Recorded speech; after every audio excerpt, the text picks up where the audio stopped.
வணக்கம். செல்வகுமாரின் மாலை வானிலை ஆய்வறிக்கை. அதிகாரப்பூர்வ வானிலை அறிக்கைக்கு இந்திய வானிலை ஆராய்ச்சித்துறை அறிக்கையை பார்க்கவும். 2026 ஜனவரி 8 வியாழக்கிழமை மாலை நிலவர ஆய்வறிக்கை. வானிலை அமைப்பு. வங்கக்கடலில் உருவாகியிருந்த காற்றழுத்த தாழ்வு மண்டலம் இன்றைக்கு காலை ஆழ்ந்த காற்றழுத்த தாழ்வு மண்டலமாக உருவாகி இருக்கிறது. இது இன்றைக்கு காலையில் பார்த்தீங்கன்னா, நம்ம சரியா சொல்ல போனா இலங்கைக்கு அதாவது வட இலங்கை நெருங்கி பாக்ஜலசந்தி வழியாக வரும்பொழுது செயலிழந்து மன்னார் வளைகுடா வழியாக போகும். இதில் எந்த மாற்றமும் இல்லை. இதில் இந்திய வானிலை ஆய்வு நிறுவனம் இதில் சமர்ப்பிக்கிறேன். மழைப்பொழிவு இந்திய வானிலை ஆய்வு நிறுவனம் எப்படி சொல்லியிருக்கிறாங்க, நாம என்ன சொல்லியிருக்கிறோம் என்பதையும் நான் இதில் தெரியப்படுத்த விரும்புகிறேன். அதிகாரப்பூர்வ வானிலை அறிக்கைக்கும் இந்திய வானிலை ஆராய்ச்சித்துறை அறிக்கையை பார்க்கவும். இருந்தாலும் நம்முடைய அறிக்கையும் தொடர்ந்து கேட்டு அதை உற்று நோக்கி வர அன்போடு கேட்டுக்கொள்கிறேன். தற்பொழுது இந்த நிகழ்வு இலங்கையோட தென்கிழக்கு பகுதியில் நீடித்துக் கொண்டிருக்கு. அதாவது திரிகோணமலைக்கு சுமார் 450 கிலோமீட்டர் தொலைவில் நிலை கொண்டிருக்கு.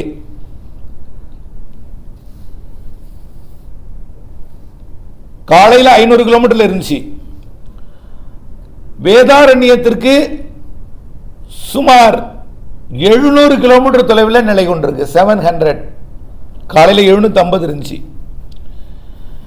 இப்போ இது எதுக்கு வேதாரண்யம் சொல்ல, நான் அச்சப்பட வேண்டாம்.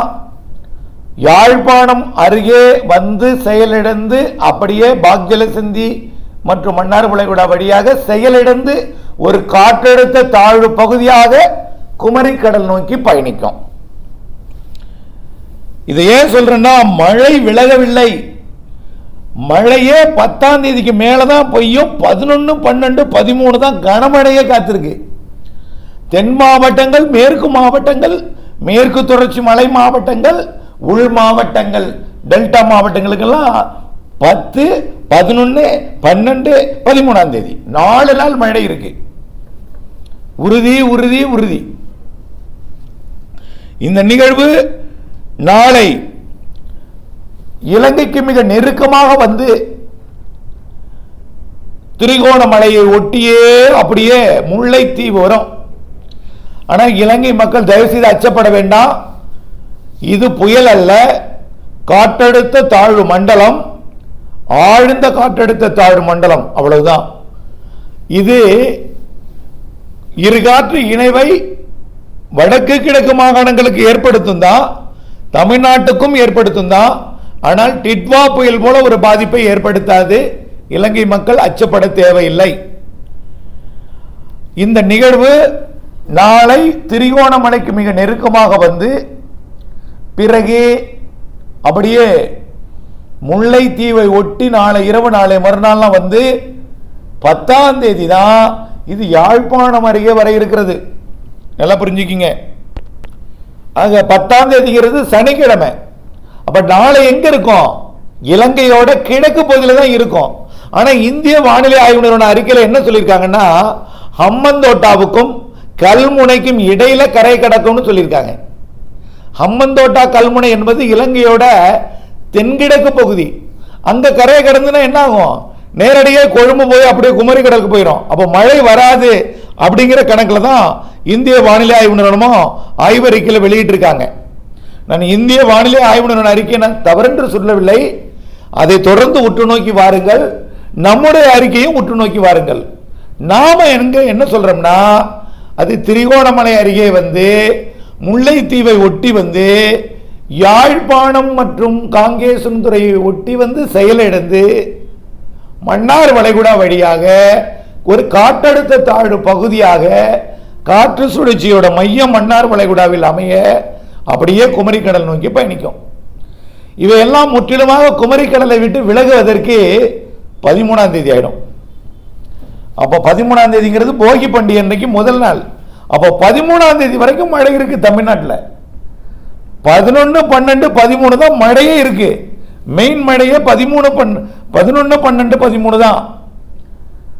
ஆக 10ஆம் தேதி இந்த நிகழ்வு வட இலங்கை வரும்பொழுது டெல்டா மாவட்டங்கள் மற்றும் வடகடலோர மாவட்டங்கள், வட உள் மாவட்டங்கள், டெல்டாவிற்கு உள்ளே உள்ள மாவட்டங்கள், புதுக்கோட்டை, சிவகங்கை, ராமநாதபுரம், திருச்சி, அரியலூர், பெரம்பலூர் இதெல்லாம் மிக கனமழை பிடிப்பை கொடுக்கும்.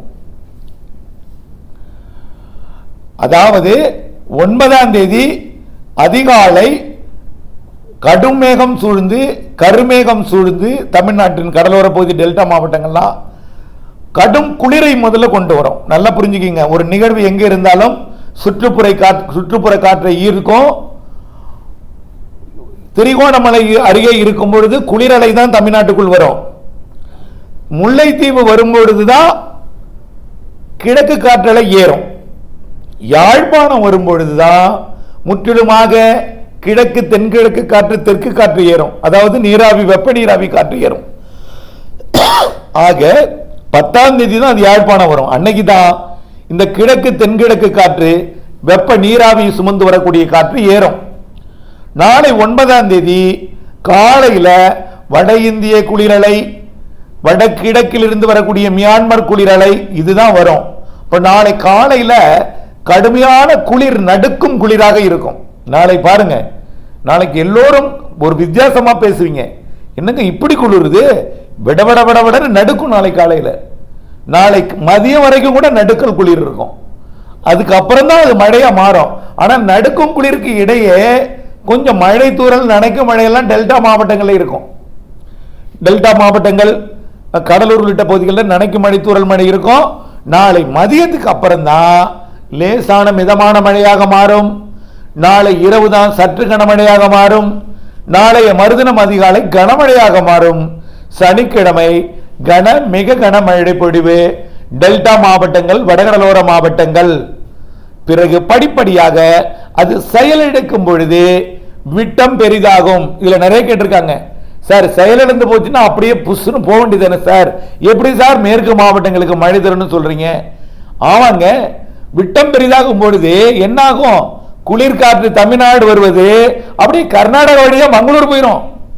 புரியுதுங்களா? விட்டம் பெரிதாகும் பொழுது கிழக்கு காற்று வந்து ஏறும். அப்ப கிழக்கு காற்று எங்க வந்து ஏறும்? கிருஷ்ணகிரி, தர்மபுரி, திருப்பத்தூர் மாவட்டம், சேலம், ஈரோடு, நீலகிரி, கோயம்புத்தூர் இங்கெல்லாம் ஏறும். ஆனா தொடர்ந்து பெய்து கொண்டே இருக்காது. நல்லா புரிஞ்சுக்கிங்க, தொடர்ந்து பெய்து கொண்டே இருக்காது. அதிகாலை பனிப்பொழிவு இருக்கும். பிறகு வெயில் வந்ததுக்கு அப்புறம் மழை வரும். கொஞ்சம் டெம்பரேச்சர் தேவை. கர்நாடக எல்லை ஓரத்துக்கு கொஞ்சம் டெம்பரேச்சர் தேவை. நீலகிரி, ஈரோடுக்கும் டெம்பரேச்சர் தேவை. அதனால மதிய மாலை இரவுல மழை பொழிவு இருக்கும். முன்னிரவில் டெல்டா மாவட்டங்களில் எப்போ வேணாலும் மழை பெய்யும்.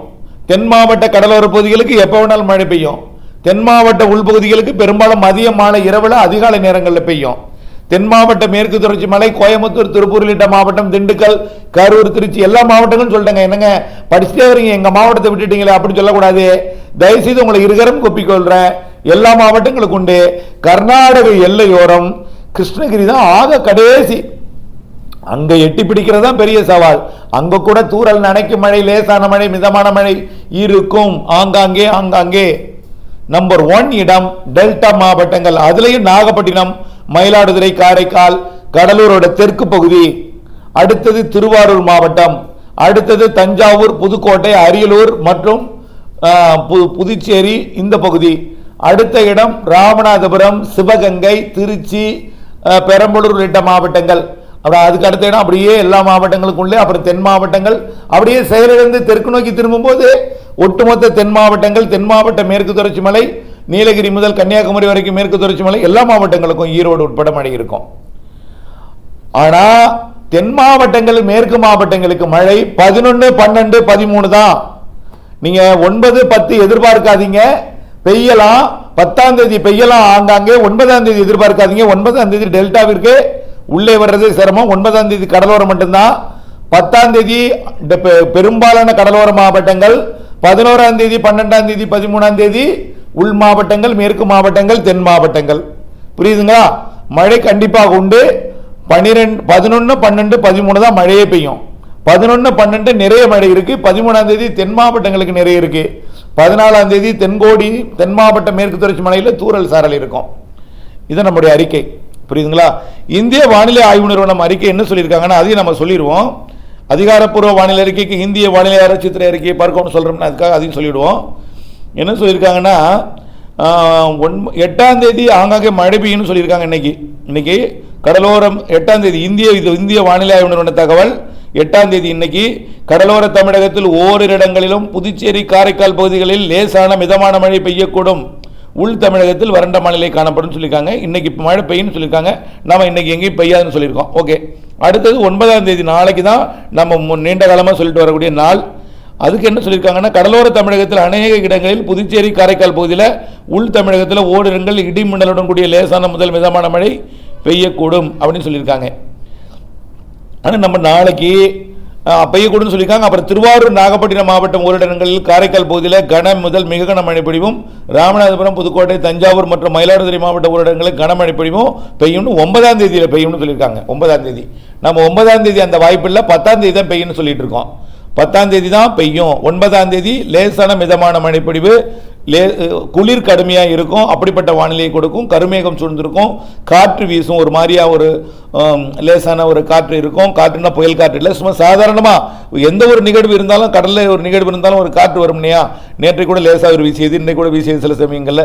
அது மாதிரி ஒரு காற்று இருக்கிறதுனால குளிர்ந்த சீதோஷனில் காற்று வந்தாலே குளிரை கொடுக்கும். அந்த குளிர் வானிலை இருக்கும். அவ்வப்பொழுது நனைக்கும் மழைப்பொழிவை கொடுக்கும். நாளைக்கு நம்ம சொல்லியிருக்கோம்.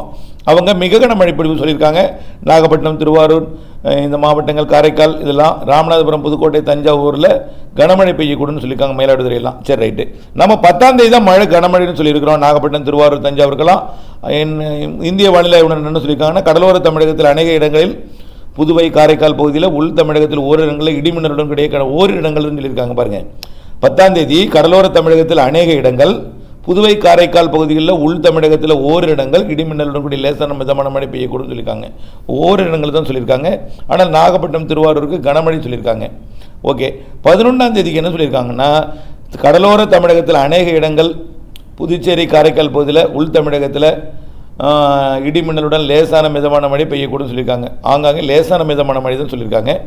12ஆம் தேதி ஒரு சில இடங்கள் தான் சொல்லியிருக்காங்க. 12ஆம் தேதி 13ஆம் தேதி ஓரிரு இடங்கள் தான் சொல்லியிருக்காங்க.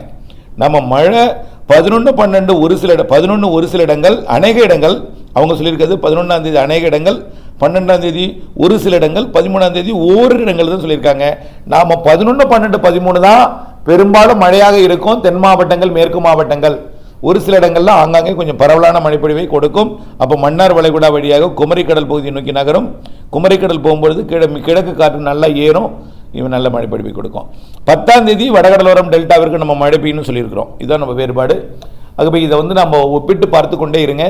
அதிகாரப்பூர்வ வானிலை அறிக்கைக்கு இந்திய வானிலை ஆராய்ச்சித்துறை அறிக்கையை பாருங்கள். இந்திய வானிலை ஆராய்ச்சித்துறை என்ன சொல்லியிருக்காங்கன்னா நாளைக்கு பிற்பகல் அல்லது மாலை இரவில் ஹம்பந்தோட்டாவுக்கும் கல்முனைக்கும் இடையே இலங்கை கரையை கடந்து அது மேற்கு நோக்கி நகரம்னு சொல்லியிருக்காங்க. அதுக்கப்புறம் அங்கிருந்து கொண்டு மழைப்பொழிவை தமிழ்நாட்டுக்கு கொடுக்கணும்னு சொல்லியிருக்காங்க. நாம் நன்றாக ஏறி தமிழ்நாட்டுக்கு நெருக்கமாக மன்னார் வளைகுடா நோக்கி திரும்பும் அப்படின்னு சொல்லியிருக்கோம். இதனால் மழைப்பொழிவு கண்டிப்பாக 10ஆம் தேதி வடகடலோரம் டெல்டாவிற்கு உண்டு என்று சொல்லியிருக்கோம். 11, 12, 13 தான் அனைத்து மாவட்டங்களுக்கும் மழை இருக்குது. 14ஆம் தேதி தான் ஃப்ரீ ஆகும். அப்போ என்னைக்கு? சனி, ஞாயிறு, திங்கள், செவ்வாய். 10, 11, 12, 13 சனி, ஞாயிறு, திங்கள், செவ்வாய். புதன்கிழமை தான் ஃப்ரீ ஆகும். புதன்கிழமை தான் ட்ரையாக இருக்கும். செவ்வாய்க்கிழமை வரைக்கும் நனைக்கும் மழையிலிருந்து மிதமான மழை வரை எல்லா மாவட்டங்களுக்கும் இருந்து கொண்டிருக்கும். மெயினே சனி, ஞாயிறு, திங்கள், செவ்வாய் தான் மழை. சனி, ஞாயிறு, திங்கள், செவ்வாய். புதன்கிழமை விலகும், வியாழக்கிழமை பொங்கல். அதை நினச்சிங்க. அடுத்தபடியாக நாளை குளிர் மற்றும் அப்போ டெல்டா மாவட்டங்கள், எல்லா மாவட்டம் கடலோர பகுதிகளுக்கு கடும் குளிர். கிழக்கு திசையிலிருந்து ஒரு காற்று குளிர்ந்த சீதோஷனில் இருக்கிறதுனால கடும் குளிராக இருக்கும். அப்பப்போ சாரல், தூரல், நனைக்கும் மழை வரும். மதியத்துக்கு மேலே லேசான மழையாக மாறும். நாளை இரவிலிருந்து சற்று கனமழையாக மாறும். சனிக்கிழமையில் தான் கனமழை பொழிவு டெல்டா உட்பட அனைத்து மாவட்டங்களுக்கும் படிப்படியாக சனிக்கிழமை, ஞாயிற்றுக்கிழமை, திங்கட்கிழமை, செவ்வாய்க்கிழமை தான் நல்ல மழைப்பொழிவு இருக்குது அனைத்து மாவட்டங்களுக்கும். ஆனால் எல்லா மாவட்டங்களுக்கும் கொட்டித்திருக்காது. என்ன நிகழ்வு செயலிழந்து ஒரு தாழ்வு பகுதி என்பதை நீங்கள் புரிந்து கொள்ள வேண்டும். செயலிழந்து தாழ்வு பகுதியாக மேற்கு நோக்கி நகரும், அது தெற்கு நோக்கி குமரிக்கடல் நோக்கி நகரும். இதனால் ஒதுக்கி ஒதுக்கி ஆங்காங்கே நல்ல மழைப்பொழிவை கொடுக்கும். ஒதுக்கி ஒதுக்கி ஆங்காங்கே நல்ல மழைப்பொழிவை கொடுக்கும். ஒரே நேரத்தில் எல்லாருக்கும் பெய்யாது. அதான் சொல்கிறேன், ஒரு சிஸ்டம் வந்துச்சுன்னா ஒரே நேரத்தில் அடைச்சிட்டு பெய்யும், அது மாதிரி பெய்யாது. ஒதுக்கி ஒதுக்கி ஒதுக்கி ஒதுக்கி ஆங்காங்கே பெய்யும். ஒரு இடத்துல 10, ஒரு இடத்துல 5, ஒரு இடத்துல 4, ஒரு இடத்துல 3, ஒரு இடத்துல 2, ஒரு இடத்துல அப்போ ஒதுக்கி இருக்கும். அப்புறம் அடுத்து சில மணி நேரம் கழிச்சு அந்த ஒதுக்கி இருக்கிற இடத்துல 4, 3, 2, 1 அப்படியே எல்லா மாவட்டங்களுக்கும் இருந்துகிட்டே இருக்கும். இதில் குறைவான மழைங்கிறது கிருஷ்ணகிரி மாவட்ட பகுதி, திருப்பத்தூர் மாவட்ட பகுதி, அங்கேயும் கூட மிதமான மழை பெய்யும் என்றுதான் நம்ம சொல்லிட்டு இருக்கோம். நீலகிரி கூட மழை உண்டு, நீலகிரிக்கு உண்டு, வால்பாறைக்கு உண்டு, கன்னியாகுமரி, திருநெல்வேலி, தென்காசி உள்ளிட்ட மேற்கு தொடர்ச்சி மலைக்கு உண்டு, தென் மாவட்டங்களுக்கு உண்டு, உள் மாவட்டங்களுக்கு உண்டு, டெல்டா மாவட்டங்கள் நம்பர் 1 இடத்தை பிடிக்கும். தொடர்ந்து இணைந்துங்கள் அப்டேட்ஸுடன். நன்றி.